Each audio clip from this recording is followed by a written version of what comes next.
जय श्री परशुराम। ब्राह्मण इंटरनेशनल के खास प्रोग्राम ब्राह्मण संघ संवाद में आज बात करेंगे श्रीमान कपिल देव मिश्रा जी से।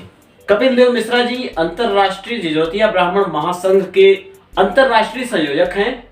आपसे जानने की कोशिश करेंगे इस संगठन के अस्तित्व, औचित्य, मतलब मकसद और जरूरत के बारे में। आपको जानकारी देंगे किस हिसाब से हम आप ब्राह्मण्स के लिए ये संगठन कारगर साबित होगा और क्या इनका उद्देश्य है।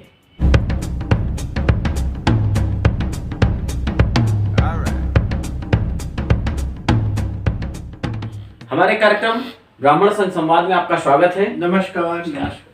कपिल देव जी जी, हमारे दर्शकों को बताइए कि जब देश में हजारों की संख्या में ब्राह्मण संगठन बने हो और ब्राह्मण हित के लिए काम करने की बात कर रहे हो कुछ हद तक, ऐसे में एक नए संगठन और एक क्षेत्रीय अस्मिता वाले संगठन को लेके आप जिजोतिया ब्राह्मण महासंघ की स्थापना करते हैं, समाज में आने का प्रयास करते हैं। ब्राह्मणों को बांटने की कोशिश तो नहीं है? 75वीं आजादी में वर्ष में हम अगर प्रवेश करते हैं तो पीछे देखते हैं कि 75 वर्ष हुए आजादी को। संविधान हमें मिला, समतावादी, सेकुलर, ये सब जो तमाम तमाम शब्द गढ़े गए। उसके बावजूद भी आज आप देखते हैं देश में जातिवाद है। जातिवाद के लिए एक टारगेट किया गया शुरू से, वो अंग्रेजों के समय से चलता रहा, मुगलों के समय से चलता रहा। अपने आजादी के पहले गुलामी के कालखंड में अंग्रेजों ने उसको खूब खंडबंद किया। बिल्कुल। मनुवाद, ब्राह्मणवाद, ये तमाम शब्द गढ़े गए। आप जानते हैं ब्राह्मणवाद क्यों गढ़ा गया? क्योंकि हिंदुत्व या भारतीयत्व का जो एसेंस है वो ब्राह्मणत्व है, ब्राह्मण धर्म, ब्राह्मण ग्रंथ है। बिल्कुल। तो ब्राह्मण धर्म, ब्राह्मण ग्रंथ तो सतपथ ब्राह्मण की बात आती है। सतपथ ब्राह्मण है, ब्राह्मण ग्रंथ है। वेदों, वेदांग, उपनिषद ब्राह्मण ग्रंथ हैं, अरण्यक हैं। तो उसको ब्राह्मण ग्रंथ को हिट करने के लिए, चित्त को, आत्मा को हिट करने के लिए गढ़े गए। क्योंकि सहिष्णु है ब्राह्मण, इसलिए कभी रिएक्टिव हुआ नहीं। अब आपने कहा कि तमाम ब्राह्मण संगठन में क्षेत्रीयता की क्यों बात हुई? देखिए, जिजोतिया ब्राह्मण बहुत वैदिक, उत्तर वैदिक कालीन ब्राह्मण है, गुरु द्रोण की परंपरा का ब्राह्मण है। मैं फिर कोट करता हूँ, जिजोतिया ब्राह्मण उत्तर वैदिक काल का गुरु द्रोण की परंपरा का ब्राह्मण है। गुरु द्रोण को आपने जानते हैं, वो बुंदेलखंड के थे। बिल्कुल। आजादी वर्तमान के बुंदेलखंड अभी नाम हुआ है। 150 वर्ष पहले इसका नाम अंग्रेजों के डॉक्यूमेंट्स पे आया। उसका जिजोती प्रदेश बोलते थे। जिजोती प्रदेश, यजुर्होती प्रदेश।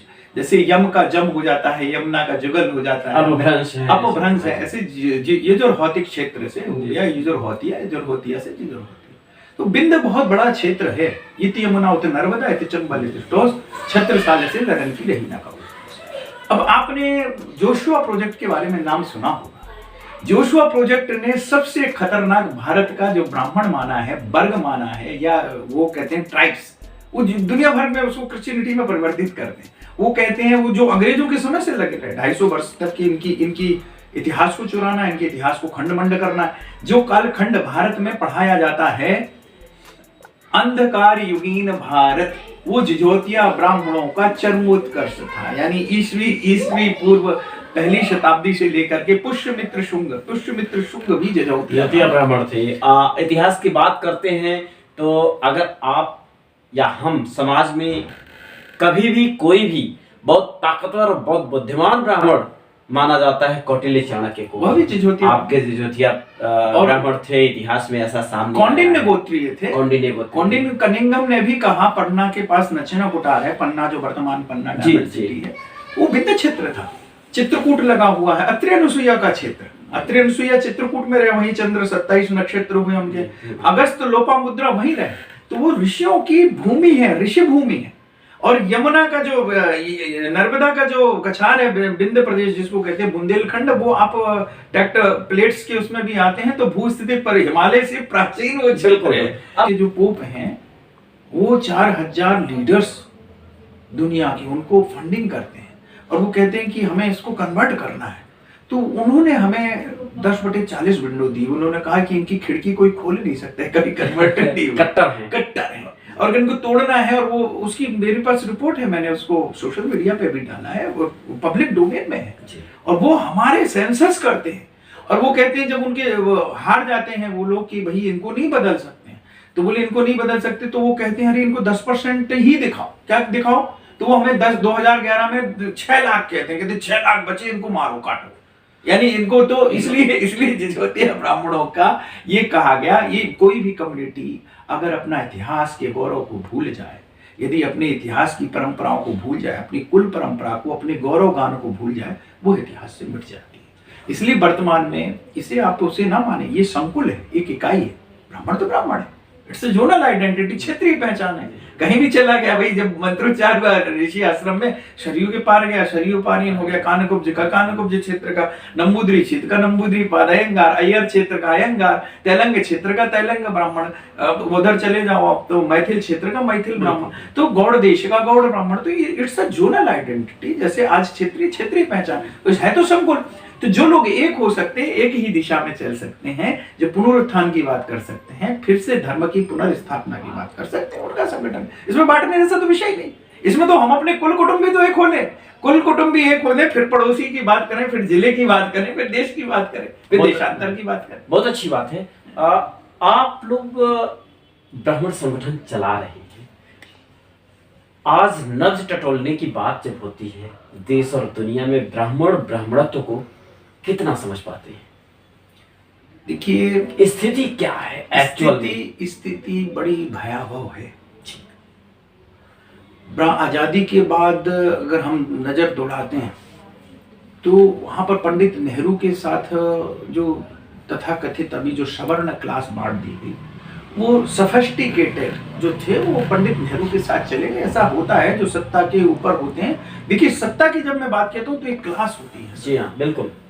सत्ता की आज एक क्लास है जो सत्ता में है, मैं नहीं बोलूंगा क्योंकि देश में आज जो क्लास है जो बनाई गई है वो क्लास सत्ता में है। तो वो देखिए जब भी कोई क्लास होती है, सत्ता की क्लास होती है, तो उसके बाय प्रोडक्ट भी निकलते हैं, उसके नेगेटिव एस्पेक्ट्स भी होते हैं, पॉजिटिव एस्पेक्ट्स भी।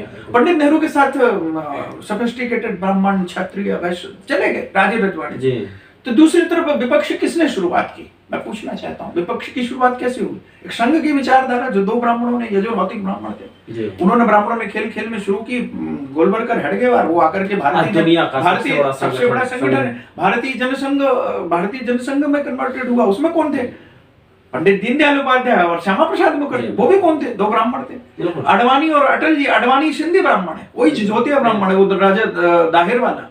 जो लालवानी पंजवानी है वो सिंधी ब्राह्मण।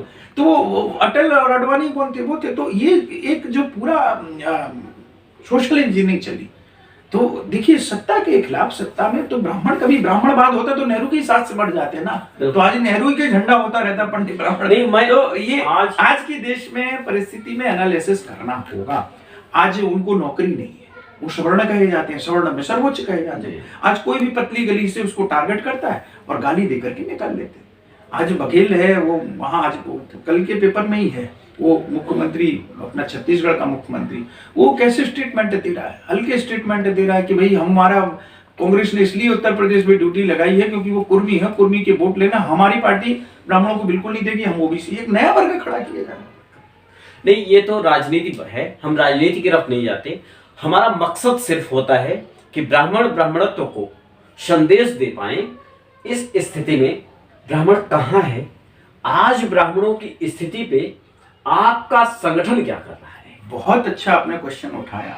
हमारे जो संगठन में है सभी पढ़े लिखे लोग, जी जो कभी निकल गए, जिन्होंने कभी ब्राह्मण समाज की, क्योंकि अपने यहाँ बड़ी कहावत कही गई कि ये बुद्धिजीवी वर्ग है, कभी एक नहीं हो सकता जी, क्योंकि मतांतर होता है।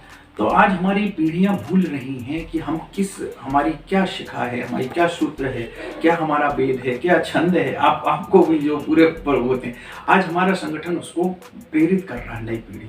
वो बता रहा है कि आप किस वेद से हैं, क्या वो वेद है आपका, क्या शाखा है, क्या शिखा है, क्या सूत्र है, क्या पाद है, क्या चरण है, क्या छंद है, ये बता रहे हैं। तो ये बता करके उनको बता रहे हैं कि तुम कौन हो। तो तुम कौन हो, तो उसको हम लोग जनेऊ संस्कार करवाना, उसको ये सब चीजें, ये वापस हम उसको संवर्धन के लिए, उन्नयन के लिए, एक नॉलेज के रूप में ये काम करने के लिए रहे। आप तो धर्मध्वज है, धर्मध्वज का हम लोगों ने एक अंगीकृत किया, एक धर्म संसद बनाई जिसमें 250 लोग, देश देशांतर के लोग, बड़े विद्वान लोग, स्कॉलर लोग जुड़े, उस संसद में बना करके चर्चा हुई। एक विधान, एक गान, एक निशान के साथ एक 100 वर्ष की संकल्पना को खड़ा करें। आज संकट है ब्राह्मण धर्म पर। देखिए, मैंने 2 बात की। ब्राह्मण को मैं जाति नहीं कह रहा हूं, मैं कह रहा हूं ब्राह्मण धर्म पर ही है, निश्चित तौर से वो धर्म है ही। धर्म ही है। तो हम लोगों को जो धर्म धारण करने वाला, ये हम लोगों ने 5 को कहा, तो मैं फिर कहता हूं मनुस्मृति कहती है, मनुस्मृति को अगर बिना कोड हटा करके आपको दिया जाए, या मनुवाद का नारा लगाने विरोधियों को दी जाए, तो वो कहेंगे सबसे अच्छी एक डॉक्यूमेंटेड, जिसमें सबसे अच्छी लाइफ, सबसे अच्छा सिविलाइजेशन, सबसे अच्छा कानून, अगर उसका वो हटा देते हैं। जब दुनिया में लोगों की सभ्यताएं, परंपराएं शैशवावस्था में थी, तो हमारे यहाँ मनुस्मृति और तमाम इस तरीके की राज सत्ताएं, राज व्यवस्थाएं पूरा स्थापित थी, इसमें कोई शक नहीं है। आज उन स्थितियों को आप फिर से समाज में जो बिखरे हुए, भटके हुए समाज में मॉडर्न कह के चलने वाले लोगों को आप टारगेट करके उनको सुधारने की बात कर रहे हैं, ये बहुत अच्छा है। बड़ा सवाल यहाँ ये उठता है, हमारा युवा आपके इस संगठन के माध्यम से कैसे स्वावलंबी हो, कैसे आत्मनिर्भर हो, और उसके लिए क्या योजनाएं हैं आप लोगों की, जिससे वो अपने आप को बता सके, क्योंकि पेट की भूख सबसे ज्यादा जरूरी है। और सबसे पहला जो आप लोगों का कर्तव्य होना चाहिए वो युवाओं को सेट करने का। डेफिनेटली आपने बहुत अच्छा क्वेश्चन किया, और पहली बार ये महासंघ बना जिसमें बेरोजगारी एक समस्या है ब्राह्मण समाज की। आपने बोला जिजोतिया ब्राह्मण, तो पहले भी एक कुटुंबीजन जो देश देशांतर में बिखरी है, जो टारगेटेड रहे विदेशी षड्यंत्रों के, देशी षड्यंत्र तो ठीक है, जो टारगेटेड रहे, तो उनको इकट्ठा किया गया, उनको बताया गया कि पहले हुए हमारी, पहले पूछो कि भैया हम कौन है, तो पहले वो जाने आज हमारी स्थिति क्या है। अगर आज हमारा 35-40 का युवा बेरोजगार है और अविवाहित घूम रहा है, तो एक बहुत बड़ी समस्या है। हमारे सामने पीढ़ियां खत्म करने का, सामने देखते देखते पीढ़ी खत्म होने का संकट है। तो उस संकट को हम लोगों ने कहा कि भाई सरकारें हर चीजें नहीं करती हैं, तो हम लोग समाज को खड़ा होना चाहिए। तो एक संकुल बनाए, एक इकाई बनाए, एक हम कोऑपरेटिव की तरफ बढ़ें। कोऑपरेटिव की तरफ बढ़ेंगे तो हमारा जो विकास है वो नीचे जाएगा। हमको उनको एंटरप्रेन्योरशिप, स्वरोजगारी करने के लिए कुछ अगर गांव में हम देते हैं तो स्वरोजगारी करते हैं, स्वावलंबी बनते हैं। स्वावलंबी बनते हैं, आप देख रहे हैं इस व्यवस्था में, क्योंकि वो सवर्ण नाम से व्यवस्था में उसके लिए जगह नहीं है, क्योंकि इस देश में अमीरी गरीबी नहीं, इसमें कास्ट पॉलिटिक्स हुई, क्लास नहीं हुई है। वो क्लास की बात थी, जो चतुर्वर्णीय व्यवस्था थी वो क्लास था, बिल्कुल। और ये जो आज की व्यवस्था है ये कास्ट आधारित है, जाति आधारित है, वो वर्ण आधारित था। उसमें रख के अपने आप को तोलने की जरूरत है। हम लोगों का जोर हमेशा ही होता है कि युवा स्वावलंबी हो। मैं एक युवा हूँ, एक अनंत वक्ता नाम से मासिक पत्रिका निकालता हूँ। मुझे गर्व से कहने में कोई गुरेज नहीं है, कोई परहेज नहीं करता इन बातों को कि 95% हमारी पत्रिका को चलाने में जो फंड्स आते हैं वो ब्राह्मण समाज के होते हैं, ब्राह्मण समाज के लोगों के होते हैं, और उनमें उनके हित की बातों को भी हम ध्यान में रखते हैं। वो लिखते हैं खूब बढ़िया से, अपनी बातों को हम समझा पा रहे हैं, समाज सुसंस्कृत हो रहा है। लेकिन फिर वही घूम के मैं आता हूँ जो इस लेवल पे नहीं है, खोज के गांव में। क्या आप लोग ये सरकार की तरह कहने वाले तो नहीं है कि हमारे पास कोई आंकड़ा नहीं है?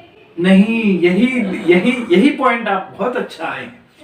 हमें एक बेस दिया है जोशुआ प्रोजेक्ट ने कि आप कहाँ कहाँ फैले हुए, उन्होंने स्टडी किया हुआ है, उसको हमने लेकर के हम अपना सेंसस करवा रहे हैं, हम अपना रजिस्ट्रेशन करवा रहे हैं, हम अनुशिक्षण संस्थानों में भी सहयोग करने वाले, हम लोग उसको लोन की समस्या ना हो उस पर भी करने वाले। तो जब ये कब होगा, जब एक बहुत बड़ा केंद्र जो है बिल्कुल हाईटेक केंद्र बन करके, जब एक केंद्र की आप मजबूती की बात करेंगे तो गौमुख से गंगा निरंतर जो है बहेगी। और युवाओं को क्या संदेश देंगे? युवा, आज के युवाओं को अपने बारे में जानना चाहिए। हमारा महासंघ इसके प्रति कृत संकल्प है, और हम खाली नाम के ब्राह्मण ना रह जाएं। आज बहुतेरे हम नाम के ब्राह्मण हैं। यानी धोती कुर्ता पहना देंगे फिर से ब्राह्मण युवाओं को भी? नहीं, आप हमारे धर्म ध्वज गान को देखिए, भौतिक आध्यात्मिक उन्नति का यह प्रेरणा था। हमें भौतिक उन्नति के साथ साथ आध्यात्मिक उन्नति। हम कोट पैंट पहन करके शिकागो से बोले माय डियर्स जिजौतिया ब्रदर्स एंड सिस्टर्स, तो हमारे अंदर कोट के अंदर जनेब हो, शिखा भी अंदर हो। धोती कुर्ता पहनना भी कोई बुरी बात नहीं। आज देश का नेतृत्व खुल करके हिंदी में बात करता है, देश का स्वाभिमान जाता है। देश जो अंग्रेजी की मानसिकता से, गुलामी से या कहना चाहिए कुंठा से ग्रसित था, आज खुल करके हिंदी में बोलता है। तो जिस देश ने जिस जाति ने अपने स्व का भान नहीं किया, स्व का ज्ञान नहीं किया, वो जाति इतिहास से मिट जाती है, उसका गौरवगान मिट जाता है। ब्राह्मणवाद मिटने वाला नहीं है। आप जैसे योद्धा फिर से तलवार और हथियार लेके सड़क पे उतर चुके हैं, समाज जागृत हो रहा है। हमारे कार्यक्रम ब्राह्मण संघ संवाद में आपने हिस्सा लिया, आपका बहुत बहुत धन्यवाद। नमस्कार, बहुत बहुत शुभकामनाएं। ऐसे ही किसी दूसरी शख्सियत के साथ भेंट करते हैं। अगले कार्यक्रम का इंतजार करिए, बने रहिए हमारे साथ। धन्यवाद।